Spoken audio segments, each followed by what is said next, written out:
જવાન જય કિસાન હર હર મહાદેવ। આ બે ટ્રેક્ટર પાવડામાં ચાલુ છે, પણ હું પાવડાની વાત કરવા નથી આવ્યો, હું આ એક ડીઝલની વાત કરવા આવ્યો।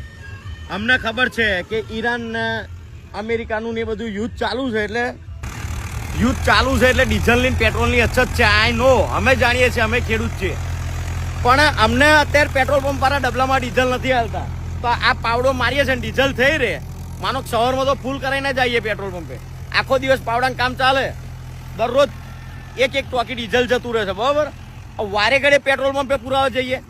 આમ આપણે, હું કોઈ પાર્ટીમાંથી નહીં કે ભાજપ કે કોંગ્રેસ કોઈનો વિરોધ કરવા નહીં માગતો, પણ આપણા મોદી દાદા કંઈક રેલીઓ રાખે 50-50, 60-60 બસો ફરે એમની, ત્યારે ડીઝલની પેટ્રોલની કશી કમી નહીં થતી।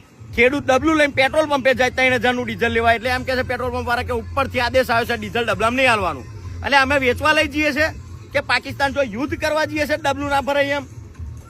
એટલે ખેડૂતની વેદના સમજો લે તમે, ખાલી ધંધાવાળાનું રોજ પેલા બિઝનેસમેનોનું જ જોશો। વ્હાઇટ લાઇટો તો કે તમારે ના ચાલે, BMW મર્સિડીઝ નો વાડી બધે કંપનીઓ ફિટિંગ લાઇટ હાલે, એ ચાલે। આ 5-5 કલાકે ડીઝલ થઈ રહ્યા, 10-10 કલાકે, તો શું 10-10 કલાકે પેટ્રોલ પંપે જઈએ? અને અહીંયા અધૂરું રહ્યું હોય, થઈ રહ્યું હોય તો કઈ રીતે પોકી વરાય એમાં?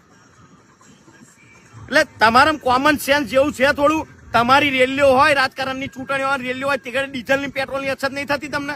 ખેડૂતના જોઈએ 30 લીટર ડીઝલ ડબલામ, તો એ પેટ્રોલ પંપે ઓર્ડર હાલ દીધો કે ડબલામ નહીં હાલવાનું। તો ખેડૂત માટે તો થોડું વિચારો, બધું શું તમારે જાતે તમને ફાવ એમ કરવા માંડ્યો?